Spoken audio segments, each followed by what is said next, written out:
Although Harry will come home to mourn with the family, his pregnant wife Meghan will not. The patriarch's death opens an uncertain chapter for the House of Windsor.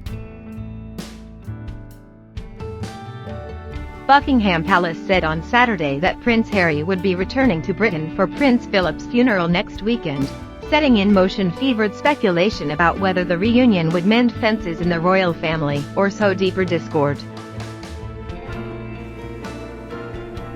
The visit, Harry's first since stepping down as a senior royal last year, will force a meeting with his brother, Prince William, and father, Prince Charles, who Harry said in an explosive interview last month were trapped in an unhappy palace life.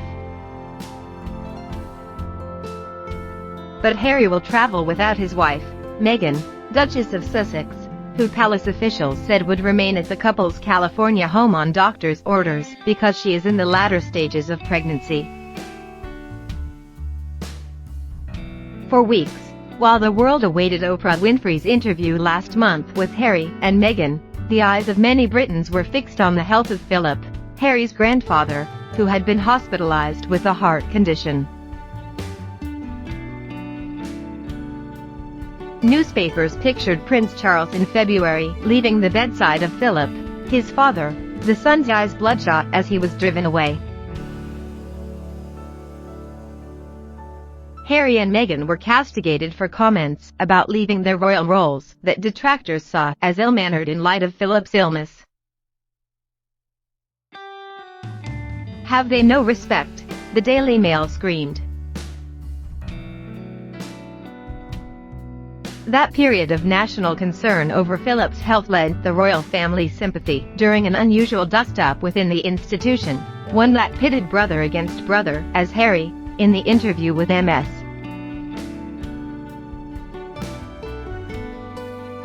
Winfrey accused his family of racism and emotional abandonment. With that conflict still raging, Philip's death on Friday at age 99 opened a new and uncertain chapter in the turbulent life of the House of Windsor.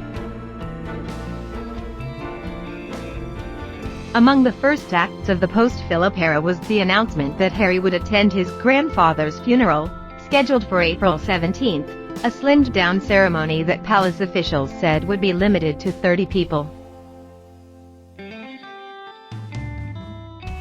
Prime Minister Boris Johnson of Britain will not be among them, wishing to avoid taking a family member's seat.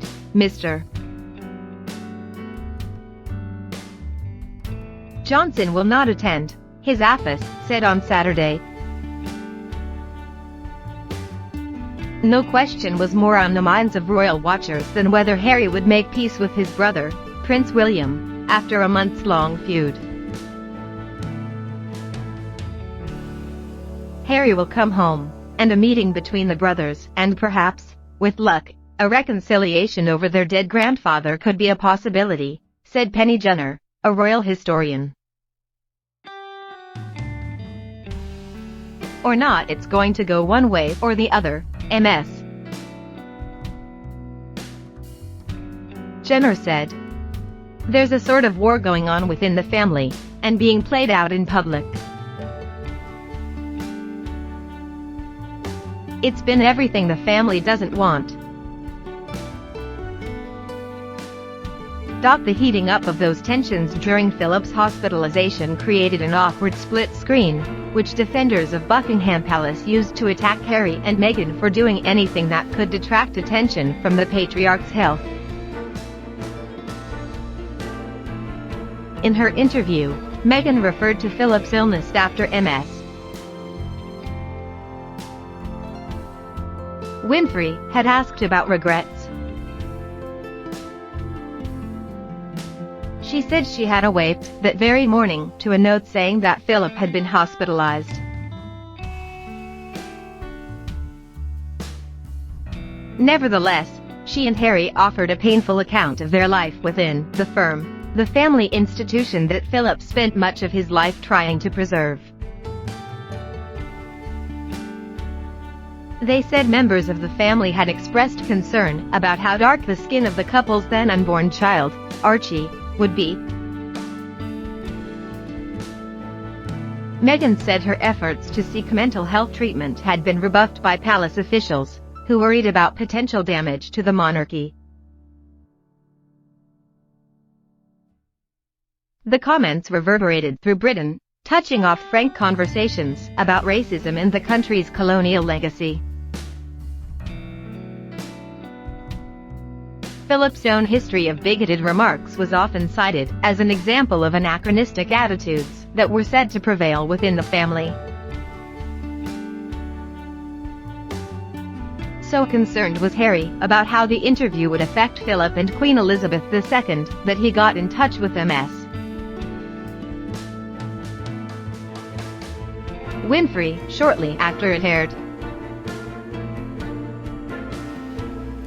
He wanted to make sure I knew, and if I had an opportunity to share it, that it was not his grandmother or grandfather that were part of those conversations, she told CBS News, referring to the comments about Archie's skin color. The interview hardly featured in the wall-to-wall coverage of Philip's death on British news stations on Friday. And for some in the country, it was a time for leaving the royal turmoil of recent months behind them.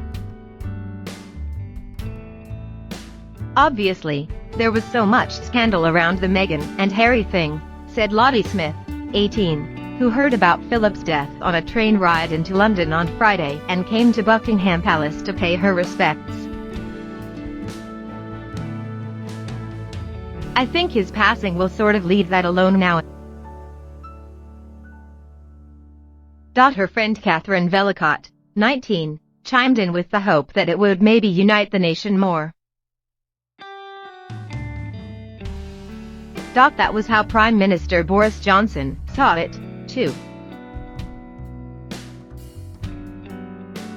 He cast Philip's death on Friday as a reminder of the glue that has kept Britain stuck to its monarchy for so long.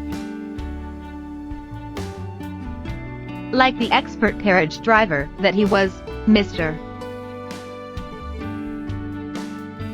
Johnson said of Philip outside Downing Street, he helped to steer the royal family and the monarchy so that it remains an institution indisputably vital to the balance and happiness of our national life. Even so, the biggest test of whether Philip's death can reunify his warring family seems likely to come at his funeral. Befitting Philip's preference for avoiding undue fuss, as well as COVID-19 restrictions on large gatherings, he will not lie in state, a ceremony at which the public would have been allowed to view his coffin. The 30-person limit at his funeral, at St.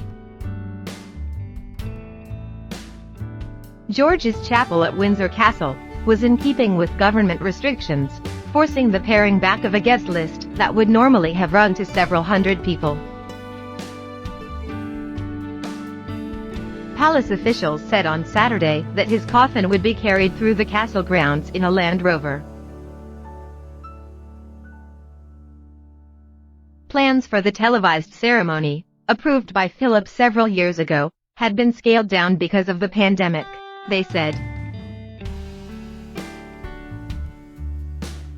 The procession will be joined by members of the royal family, along with military personnel.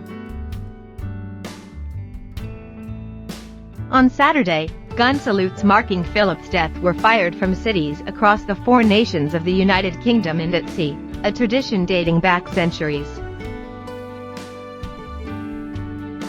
In London, among the weapons fired were 13-pounder field guns from World War I, the same fired at the wedding of Philip and Queen Elizabeth II in 1947. Prince Charles also offered a video tribute to his father. My dear Papa was a very special person who I think, above all else, would have been amazed by the reaction and the touching things that have been said about him, he said in the tribute, filmed from his home in Highgrove in southwestern England.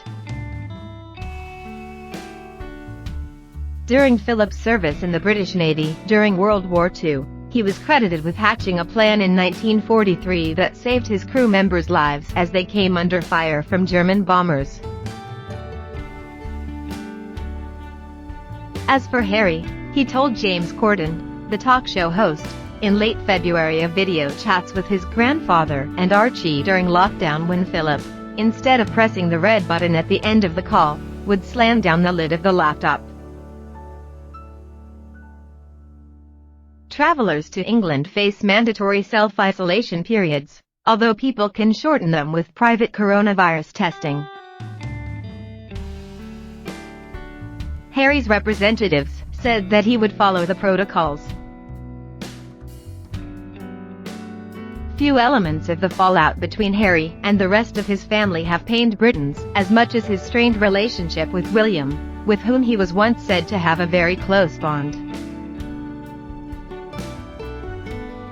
If there is a coming together at the funeral, and the boys, the brothers, can speak to one another and forgive and forget, then I think there's some hope that Philip's death may bring about an end to something that might otherwise have gone on for decades, said MS.